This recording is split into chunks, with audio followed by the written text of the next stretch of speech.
So, welcome to another edition of the Influence Global podcast. And I'm really delighted to have a very good friend of mine, no other than Nick Eade, who's a PR guru in the world of entertainment and all things like that. Nick's lovely to have you here with us today. Thank you for having me, Gordon. I'm looking forward to this. Yeah. And we're just going to talk, aren't we, about the world of PR and publicists. But before we do that, I thought, do you want to just share with our listeners and viewers a little bit about your backstory before you entered the world of PR? Because you now, of course, run your own agency, East of Eden. But Yeah, just take us back a little bit about your former life. my former life. Well, I've studied at drama college, wanted to be an actor. So when I left, I came to London thinking that the streets really would be paved with gold. Maybe they were, but I just couldn't rip it off the tarmac. And I wanted to be an actor, but it's very tough, and it still is tough. Mm, So I got into ticketing and started to work with all the big shows in the West End. So whether that was Miss Saigon, Les Miserables, Phantom of the Opera, and work with all the ticketing agencies, but also with the producers. So Andrew Lloyd Webber and Cameron McIntosh. And I loved it and I found it really interesting. And I got involved with a thing called the Educational Forum, which I was a bit frustrated because I felt like if you're going to see Cats, the musical, and you're a kid, it'd be really lovely for you to understand a bit more behind it, what the makeup was like, what the processes were. So mm. we basically looked at how we could sell more tickets and we created these educational forums. And that was my first kind of foray into some marketing and comms, really. And then from there, I went on to do some big jobs. I went to work for lastminute.com. Did you? I set up the entertainment department for that with a couple of other people. And, at the time, the internet was really nothing. You could do anything and nothing was sort of out of bounds. And, we made loads of mistakes selling tickets for shows that didn't exist and sending people to Egypt to see Jean-Michel Jarre when we didn't actually realize he wasn't performing. But, somehow there was no jurisdiction in those days. So we kind of got away with it and probably sued left, right, and center. But we managed to, create a really interesting business model, which was looking at distressed inventory, which still had a really strong and high value, and how we could sell out shows which may not be doing particularly well. And we could do that using lastminute.com. So I did that. And then I went to work for MasterCard and for American Express and Telegraph on their box office. And then I was really frustrated because I really loved doing stuff for charity. My mum had passed away when I was 23. I was very frustrated that people didn't know about stroke, which is what she passed away from. And I'd always put on these events. They're called A Night with Nick. I did it since I was 23, really fun parties, and Yes. found myself being able to do it very easily. It wasn't difficult for me. It'd be harder for me to do the marathon and run around as a banana than it would be to actually put on a fun event with celebrities. And literally all these people I met were people I wrote to or saw in the street and, asked them to come to my events. And it became a really great thing. Everybody from Jamie Oliver through to Patsy Palmer, through to Kylie Minogue and Robbie Williams came to these parties every year. And when I got to 30, I was like, do you know what? I want to do more. So I wanted to so I thought, right, I need to be on TV. I need to have a persona. Mm, And I went and became a runner for a company called Shine, which is Elizabeth Murdoch's TV company. mm. And I was literally making teas and coffees with people half my age. And I was thinking, this is, soul destroying, but I've got to do it. And I did it. And then I managed to get myself a co-hosting job on the Russell Grant show, which he was the astrologer. It was a daily live TV show on Sky One. And, I started to meet so many people. And then these people said, Nick, will you do this for me? Will you do that for me? And I thought, oh, actually, yeah, I could do that and I could Mm. monetize it. And that's literally where the idea of being a PR guy or an events, a guy in that world came. And so I met somebody who'd been at a few different agencies, called Nick, another Nick, and he had a company called CanCan, and he basically kind of helped incubate what we did. And Mm. and from there, I launched Eden CanCan and then East of Eden, and the rest is history. Wow, wow.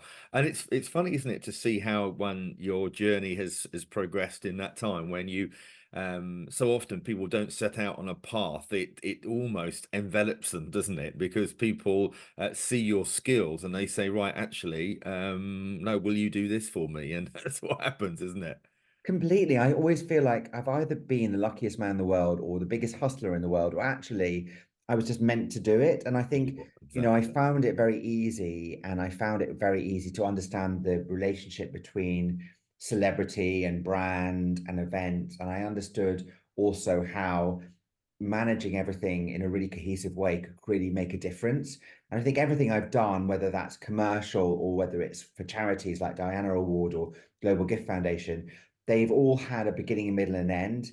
And everything that we've done or I've tried to do has always been project based, because I like that build up and I like the big money moment and then that's it, rather Mm. than people who've been on retainers for years where there's frustration. I've never enjoyed that kind of PR. This is far more sort of Well, I can gratifying imagine. to I was me. going to say you can probably get stale, can't you? Where, when you do these things, it's right. Let's go again. Let's make it. How can we make it different and exciting? And yeah, no. And one of the things I was going to ask you, which as a PR person, I thought probably a lot of people would want to know, is what makes somebody famous? How do you make somebody famous? Because I would imagine that sometimes people that they want to develop their personal brand. What is it that is those magic ingredients? Well, I think it's much easier now to make people famous. The use of social media, the use of their own content creation can really, make you famous in a very different way from when we used to Mm, started off, which was literally traditionally using magazines and newspapers. You know, fame has changed massively, but there's probably two or three elements to what fame is. Fame is either that you are an actually talented person, whether that's a superstar singer or a great actor or actress or performer. mm, That's the fame that you get from actually recognition of people who are paying money to watch you perform because they love the quality of your work. So that's one part of fame. And you get that, there's only a small percentage of people who are afforded that and get it. And you have to really be ultra talented to keep going on and on and on, and be a star. mm. Then you've got the reality stars, that sort of kicked in, majorly with people like Jade Goody, from Big Brother in the first sort of seasons, was when, suddenly a reality star could command millions, from magazines, from being married, from showing their home, from launching fragrances. So, when Jade Goody was at the height of her fragrance, I worked with her in the perfume shop to launch, a fragrance based on Jade Goody. Now you'd think to yourself, who would buy this? But this was the biggest selling perfume in the UK. This is selling more than, Calvin Klein, more than, Yves Saint Laurent, who were huge established houses.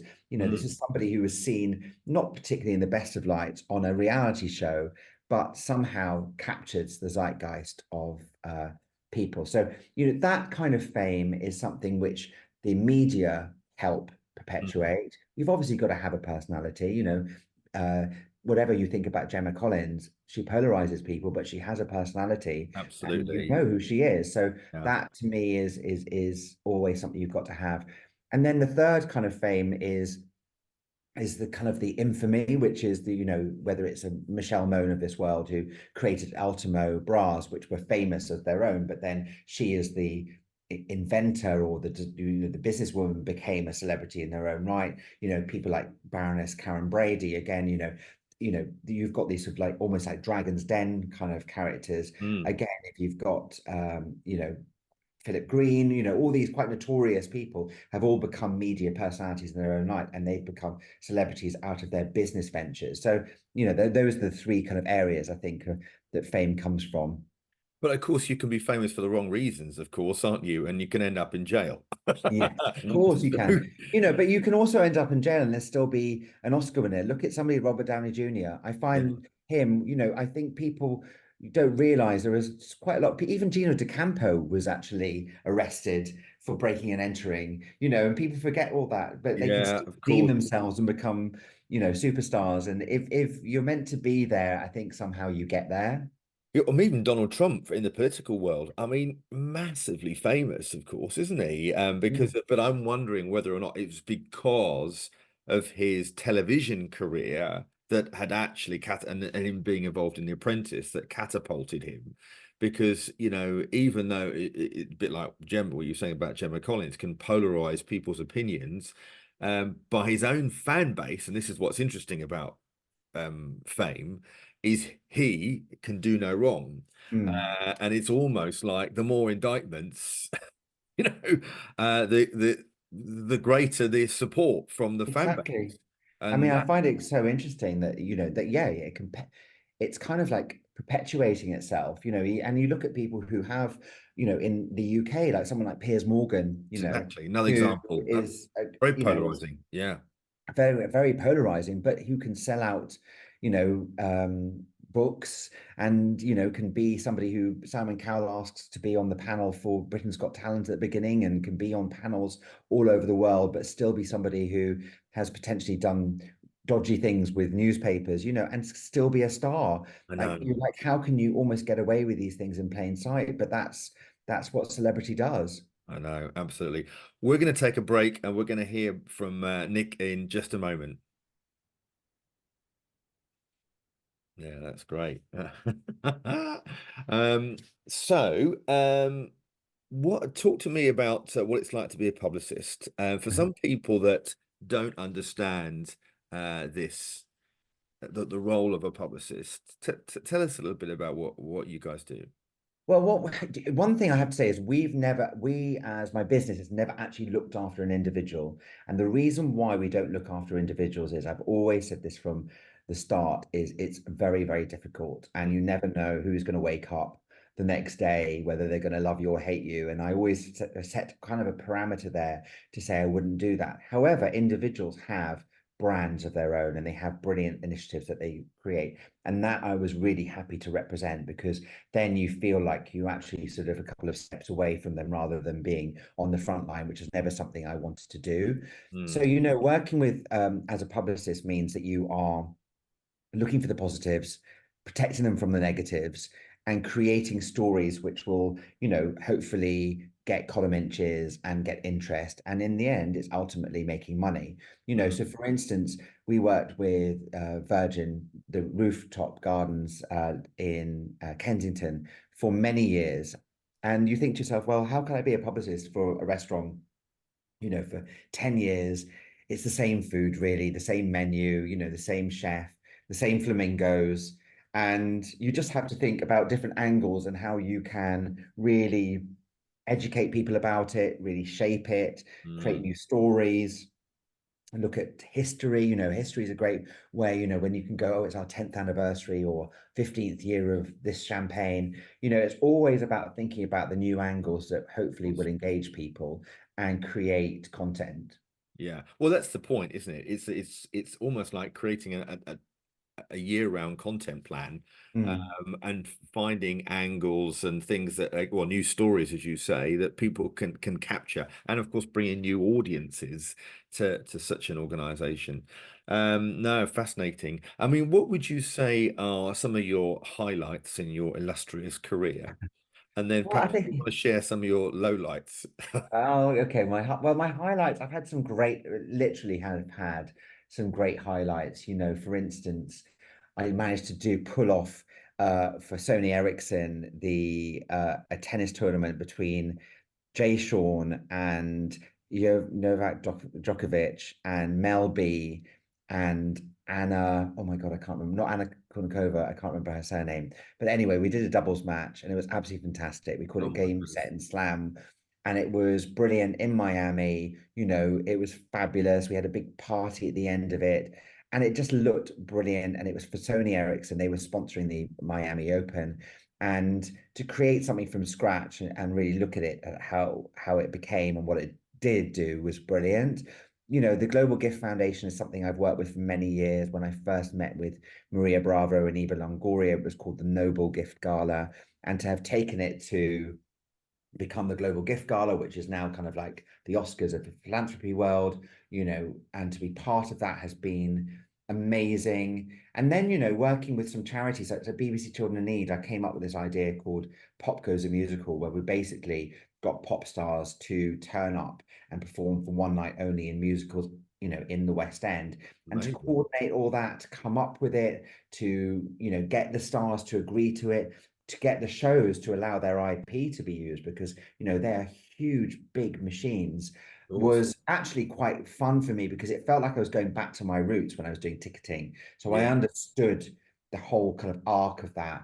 And in recent times, some of the things that we've done with, whether it's bowel cancer, we did a thing called I've Got Guts, which was really talking about, people's bowels, and it's not very sexy, but trying to make it sexy, to Yeah. me, it's so important. And I've done that too, with Genes for Genes. I created Genes for Genes Day and I really developed remember. that into what it became.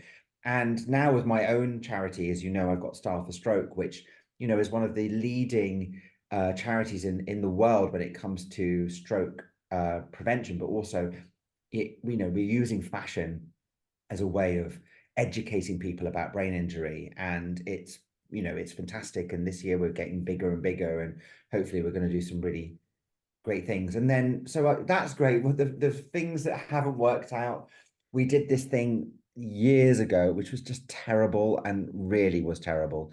It was during London Fashion Week. We were working for a plus size fashion brand, and we created a thing called skinny bird watching. And we had these plus size models looking at skinny birds during London Fashion Week. So it was very a lot of objectification there. It was clever, but it wasn't well executed. And I didn't put my name to it because it wasn't my idea, but it was something that we did. And I kind of regret that completely because it backfired totally.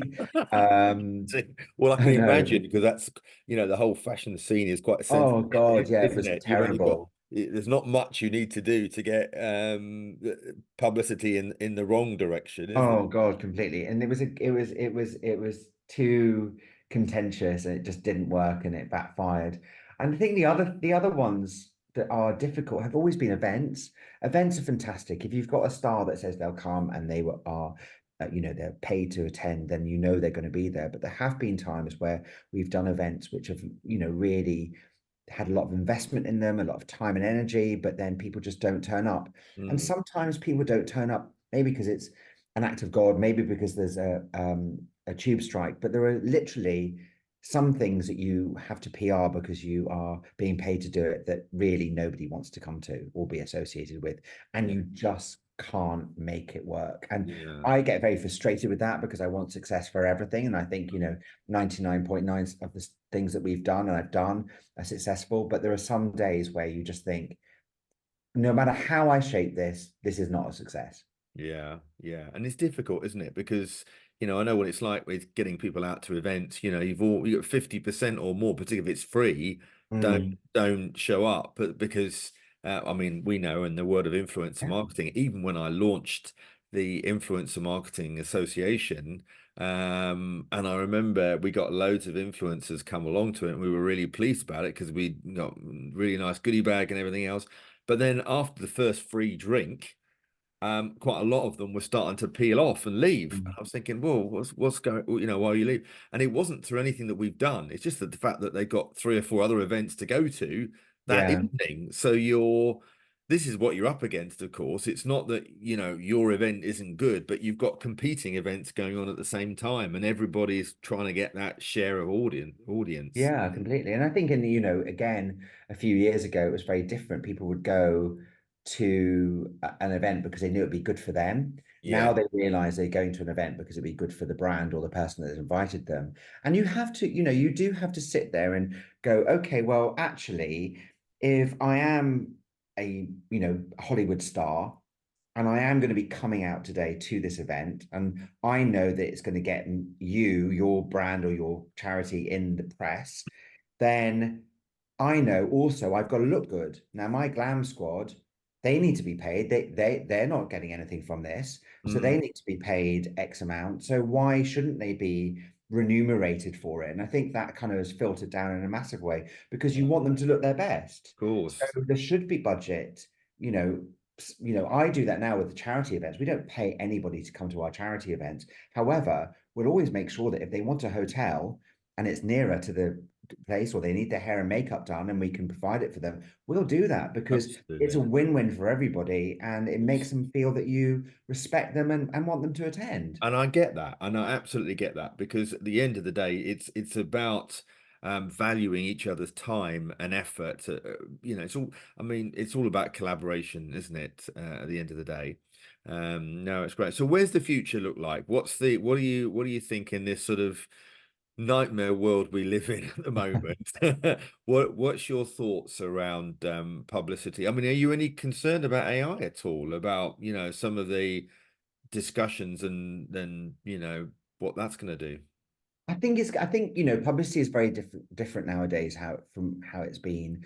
I Mm, think, you know, the outlets for PR are very different. You know, from a brand point of view, you know, we know that if you aren't an advertiser, you're not going to get your brand in a, you know, at the top of a page, or you're not going to get it into the places you want it to be. That kind of honest, organic stuff really is not happening anymore. You know, everything you see that somebody's promoting on their Instagram or social media usually has been paid for. There's very few that just do it because they like the brand and they've been sent it. You know, the same thing with newspapers. So I think that's very difficult. I think AI, you know, from a press release point of view and from a creating a roadmap for a brand is quite scary. I still think you can tell if something's AI'd, especially when we've seen something like Wonka World up in Glasgow, how badly that script was sorted out by AI. You know, we could see that, you know, they still haven't got any emotion. We know that AI doesn't have that. However, I do think it is a useful tool to um, shape wording and paragraphs. Like I've used it to look at it. It skews your brain into thinking a different way. And mm. obviously I'll move it back, but I have used it in some instances because I've actually found it very useful. But I don't, you know, I don't think it is the future for publicists. Um, I think that fame is very interesting, how that's going to change. I think the big stars will always be the big stars. I think we will see them always become, you know, being superstars. But I think television landscape is going to change a lot, especially with some Absolutely. advertising revenues going down, and there's been a real issue with regards to streamers and terrestrial television. So I think, you know, it's going to be a very different landscape in the next few years for sure. No, indeed. Well, Nick, it's been a pleasure as always to have you on the Influence Global podcast. How can people find out about you? You can find out about me by going on my social media. My Instagram is Nick Eade, Nickede. God, I can't even spell my name. And you can have a look a bit about me at eastobedenpr.com or nickeedtv.com. Nick, thank you so much for joining us today. Thank you, Gordon, for having me.